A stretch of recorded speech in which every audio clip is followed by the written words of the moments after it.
Hello, this is Matthew Robert Payne from Australia. This is what I'm calling the PS series, standing Philippians for Philippians 2 series. This is Philippians 2 verse 3. Paul says, "Let nothing be done through selfish ambition or conceit, but in lowliness of mind, let each esteem others better than himself." Okay, now there's a lot in that verse, and that's why I've selected the verse by itself.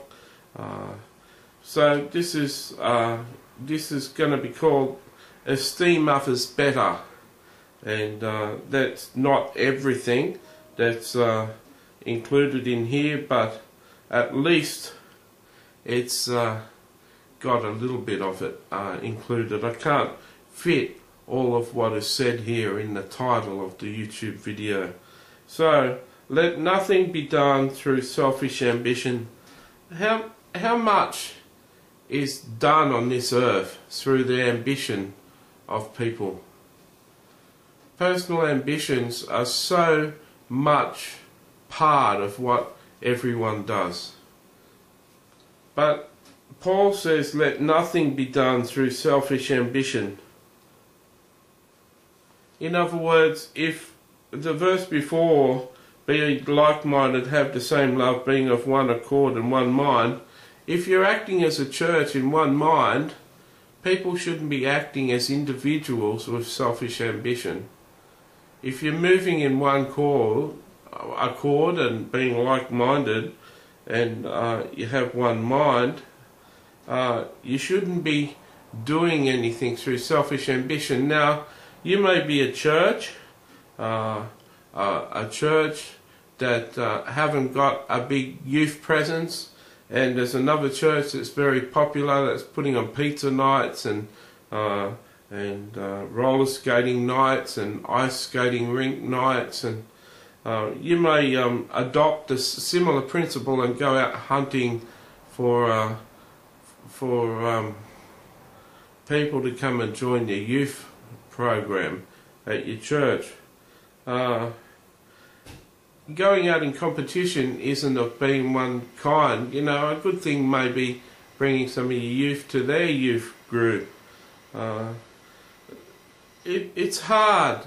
I was thinking a while ago, about in the last 3 to 6 months, that one of the main issues with the whole world is the selfishness of people. If selfishness was taken off the face of the earth, nearly every problem in the world would be solved. There'd be so many things that would be cleared up. There'd be so many poor people, there's so many suffering people would be better off if people just weren't selfish. And Paul was very aware of the selfishness of people. Paul says in the letter to Timothy that let none of you desire to be rich, because you can fall into harmful lust and drown in perdition. You can actually lose your salvation through seeking money and seeking to be rich. And so selfishness is something that is a dark enemy of the soul, and yet it's so natural to be selfish. It comes so naturally to speak up for yourself and to want things for yourself. And so many people have big ambitions and want to climb the ladder in the world, or climb the ladder in ministry and be popular. I've found that no matter how popular I want to be, it takes hard work, and I've found that it takes promotion from God to be promoted in God's kingdom. But apparently people believe false prophets can become major false prophets without the backing of God. And I just find I'd love to be someone big and have an influence. I certainly be preaching every week, and yet I can't open my own doors. I'm waiting on God to open the doors. So there can be in my experience, a lack if you're doing things out of selfish ambition. It seems that things mightn't come to where you want them to come to if you're just going ahead out of the will of God. Let nothing be done through selfish ambition or conceit, but in lowliness of mind let each esteem others better than himself. And that's the real essence of the Christian life. The real essence is to become a bondservant, a servant to Christ. The real essence of true love is esteeming others better than himself, treating others better, treating others with a more exalted attitude than yourself, being a servant to everyone. Sitting down and recording the whole chapter of Philippians takes a massive investment of time. Sometimes I look at some of my videos and some people haven't even watched one of the videos, and I look and I say, well, if I was doing it only for myself, I'd be very upset that no one's watched the video, and some of them have only had 1 or 2 people watch them. But I pray that the people who have watched them been blessed.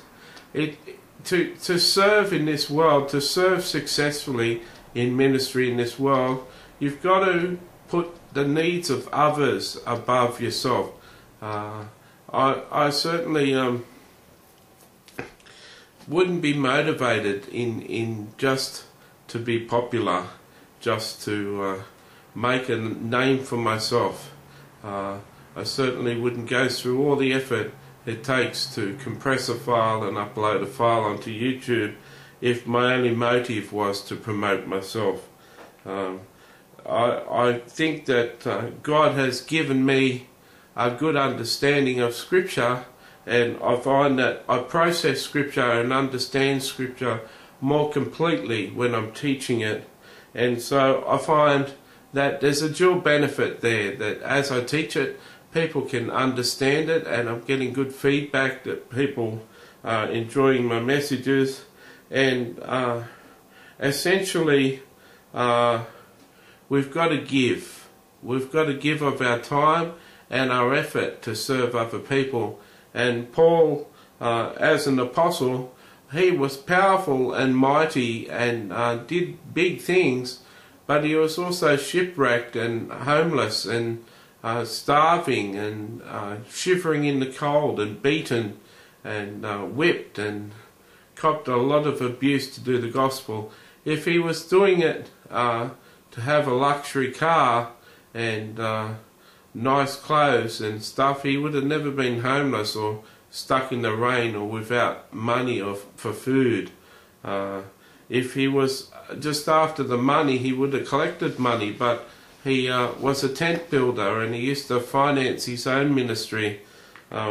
So Paul is a wonderful example of a proper Christian minister of the gospel. He was one that served Christ wholeheartedly and was a servant and a slave to Jesus Christ.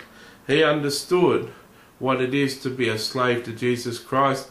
He understood what it is to obey the commands of Jesus.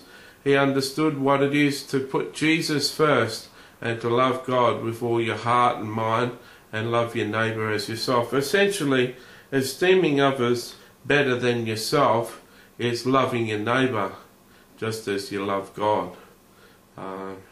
Doing unto others as you'd have them do unto you. But esteeming others better than yourself is true humility, and through humility great things can be done, and the more you're humble, the more people can respect who you are, and people can benefit from your ministry or the things that you're doing for God.